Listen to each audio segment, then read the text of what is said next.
not a concern for us. I think part of it was the 29 practices that we had in fall camp, and also with him being here in spring practice, he really earned the respect of the coaches and the other players. And he went out and just played, and it wasn't a really big deal. Jeff, can you name a couple guys that over the course of the next few weeks of ball practice you want to bring along for next year, some of the younger guys? Well, I mean, I think it's really good what we do at the end of practice, during bowl practice, especially this first week to 10 days, is we'll keep the younger guys afterward to get a little extra prep and work on the fundamentals. Some of the guys have been with the scout team, but really even offensively, we've got a lot of young players. I mean, that are over here with the varsity practicing. At the wide receiver position, I got 4 freshmen that are playing. Dion and Ray are true freshmen, and then I got Hunter Renfro and Travion Thompson are redshirt freshmen. And so just the more practice that they can get and the more prep that those guys can get, along with guys like C.J. Fuller and guys like Mitch Hyatt, this practice is very, very valuable. And, we feel like we've got a really young team. I think Coach Sweeney has said we've got the 3rd youngest team in the country. So we're excited, obviously about this year and what we have coming back for the future. But every time we can get out here on the practice field and those guys can get live reps against our defense, I feel like those guys get better and better. How has Artavis looked in practice with this recovery from his injury? Yeah, I think right now, I think he's just doing some running on the sideline and kind of easing his way back into it a little bit. And I think here over the next week or so, we know what Artavis can do. He played banged up, to be honest, the last 4 or 5 weeks, and probably was about 80 to 85% for the last half of the season. And it was not anything that he could go and injure anything more. It was just some things that needed to get cleaned up to get him back to 100%. And so we're excited that we feel like when he gets back here the next few days that he's going to be back to 100% and be ready to go. He had a big performance for us last year against Oklahoma, and we expect the same thing this year. How much exactly did he get scurried? Just his knee. When? Middle of last week.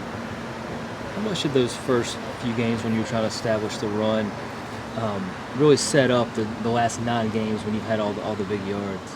Yeah, I mean, I think that was a big focus for us, really, not just in fall camp, but in spring practice. We look back, our offensive staff really used this past spring to study our last 4 years, and we very effective and scored a lot of points and covered a lot of yards, but we just felt like in order to take the next level, to take the next step on offense, that we needed to be able to run the ball better than we have. And so that was a big focus for us all spring, all summer, all fall camp. And so we wanted to make that a priority starting off the season. In those first few games, we had a lot of confidence in what we could do with Deshaun and with the receivers, but we really wanted to really set that attitude and set the mentality for those guys up front that, hey, we're going to be able to run the ball and we're going to have great balance. And I believe right now we're 23rd in rushing and 23rd in passing, which is probably the first time in a while that we've had that type of balance. And so obviously we'd like to improve both of those, but very excited about the balance that we have right now. How much back is Ray? As far as full strength, how far is he? I expect him to be full strength by the time that we head down to Miami. All the guys, we had about a 9 to 10 day layoff, I guess from practice last Thursday through yesterday. So, yesterday it was a little rusty coming back for all of the guys, but I expect as we really get into it here over the next few days that those guys will be back to 100%. So that's not really been a concern for us. We feel like the time off last week really helped him. Coach, getting back to Artavis, you had a couple of long catches in the championship game. Those have come few and far between for him throughout the course of his career. Is that a part of his game that you think is developed, or is it just a matter of using them in different ways? Yeah, I mean, that was one of the big things that he wanted to focus on in the offseason. Obviously, last year he had a big-time year with a bunch of yards and a lot of success, but the majority of that was on the quick screens and speed sweeps, and he wanted to develop into more of a downfield threat. And I really feel like through the first half of the year that he made some big plays down the field. I think when he got banged up a little bit, it kind of limited him a little bit in that area.